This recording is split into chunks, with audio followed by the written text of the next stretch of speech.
மண்ட பழுது என்ற மாதிரியான பேச்சுக்களை அவர் பேசியிருந்தார். இதற்கு பின்னர் இப்போது கூட அவர் வாய் சம்பந்தமாகவும் பொய் சம்பந்தமாகவும் பேசியிருந்தார். பொய்களை பேசுவதற்கு அவர் உண்மையிலே தகுதியானவரா என்பதை முதல்ல மக்கள் சிந்திக்க வேண்டும். இவரை தொடர்பான விசாரணைகள் முன்னெடுக்கும்போது அது தொடர்பான விசாரணைகள் முன்னெடுக்கப்பட்டு இப்போது மேலதிகமாக இன்னும் பல குற்றச்சாட்டுகள் இப்போது விசாரணைக்கு உட்படுத்தப்பட்டு கொண்டிருக்கின்றது. போதை தொடர்பான விடயங்களுக்கான விசாரணைகள் முன்னெடுக்கப்பட்டு வருகின்றன. அதனை போன்று பாதாள உலக செயற்பாடுகள் தொடர்பான விசாரணைகள் முன்னெடுக்கப்பட்டு வருகின்றன. இப்படி பலவிதமான விசாரணைகள் தற்போது முடுக்கிவிடப்பட்டு அந்த விசாரணைகள் இடம்பெற்று கொண்டிருக்கின்றது. இதிலே இந்த விசாரணைகள் நீதியாகவும் நேர்மையாகவும் இடம்பெறுகின்றன.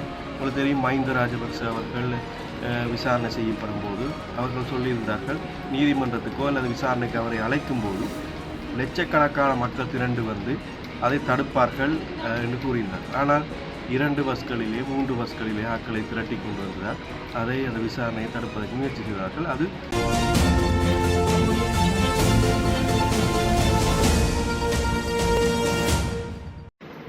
2 தினங்களுக்கு முன்னதாக கொழும்பிலிருந்து மட்டக்களப்பு நீதிமன்றத்துக்கு அழைத்து வரப்பட்ட முன்னாள் இராஜாங்க அமைச்சர் பிள்ளையான என அழைக்கப்படும் சிவனேஸ்வரி சந்திரகாந்தன் அவர்கள் ஊடகவியலாளர் எழுப்பிய கேள்விக்கு தன் மீது சுமத்தப்பட்டுள்ள குற்றச்சாட்டுக்கள் அனைத்தும் பொய்யானவையும் போலியானவையும் அனுரகுமார திசாநாயக்கவின் பாயப் போலவே இதுவும் நடக்குது என்று ஒரு கேலித்தனமான பேச்சை முன்வைத்திருந்தார். அந்த கருத்து இன்று இலங்கை பூராகவும் சர்வதேச ரீதியும் ஒரு பேசு பொருளாக மாறியிருக்கிறது. பல விமர்சனங்கள் முன்பது.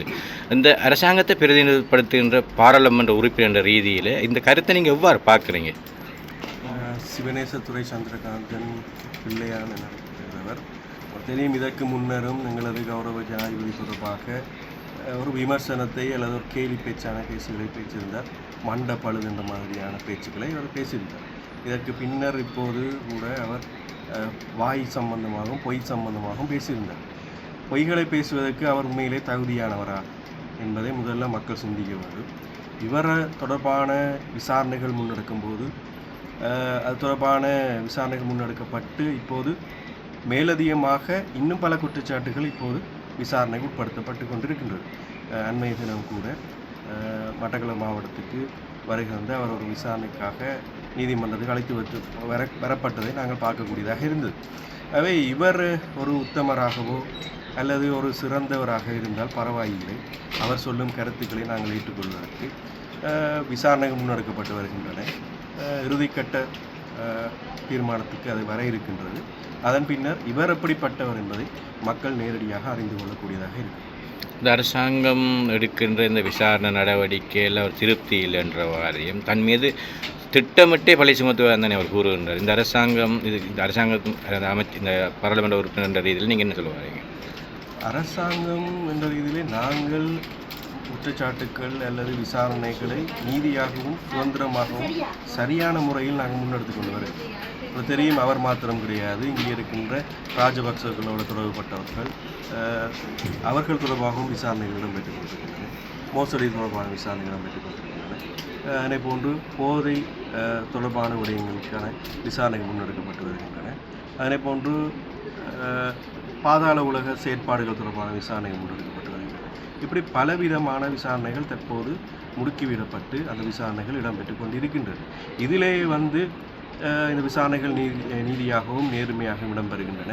உங்களுக்கு தெரியும், மஹிந்த ராஜபக்ச அவர்கள் விசாரணை செய்யப்படும் போது அவர்கள் சொல்லியிருந்தார்கள், நீதிமன்றத்துக்கோ அல்லது விசாரணைக்கு அவரை அழைக்கும் போது லட்சக்கணக்கான மக்கள் திரண்டு அதை தடுப்பார்கள் என்று கூறினார். ஆனால் 2 பஸ்களிலே 3 பஸ்களிலே ஆட்களை திரட்டி கொண்டு வந்ததால் அந்த விசாரணையை தடுப்பதற்கு முயற்சி செய்தார்கள். அது சாத்தியப்பாடு இல்லாத நிலைமையில் இருக்கின்றது. மக்கள் மிகவும் தெளிவாக இருக்கின்றார்கள். இந்த அரசாங்கம் மீது நம்பிக்கை வைத்திருக்கிறார்கள். இந்த மாதிரியான செயற்பாடுகளை விசாரணை செய்து நீதியை வெளிக்கொணர வேண்டும். உயிர்த்த ஞாயிறு தாக்குதல் தொடர்பான நீதியை வெளிக்கொணர வேண்டும். ஊழல்வாதிகளுக்கு எதிரான விசாரணைகளை முன்னெடுக்க வேண்டும் என்பதற்காகத்தான் மக்கள் எங்களுக்கு வாக்களித்தார்கள். அந்த வாக்கின் அடிப்படையில் அவர்களுக்கு நாங்கள் வழங்கிய உத்தரவாதத்தின் அடிப்படையிலே அதை நாங்கள் செவிசாய்த்து கொண்டு சரியான முறையில் நீதியை சமனாக நாங்கள் மதித்து கொண்டிருக்கிறோம். கௌரவ ஜனாதிபதி அவர்களும் கூட அண்மையிலே ஒரு கூட்டத்திலே அவர் குறிப்பிட்டிருந்தார், என்னையும் கூட நீங்கள் விசாரிக்க முடியும் அல்லது நீங்கள் உங்கள் கருத்துக்களை பேச முடியும் என்பதை அவர் குறிப்பிட்டிருந்தார். அவை இந்த யாராக இருந்தாலும் அது ஜனாதிபதியாக இருந்தாலும் சரி, அடிமட்டத்தில் இருக்கின்ற கிராம உத்தியோகத்தராக இருந்தாலும் சரி, யாராக இருந்தாலும் அவர்களுக்கு நீதி சமனாக முன்னெடுக்கப்படும். அவர்களுக்கான விசாரணைகள் முன்னெடுக்கும் போது அதனை விசாரிப்பதற்கான பூரண நடவடிக்கைகள் மேற்கொள்ளப்பட இருக்கின்றது.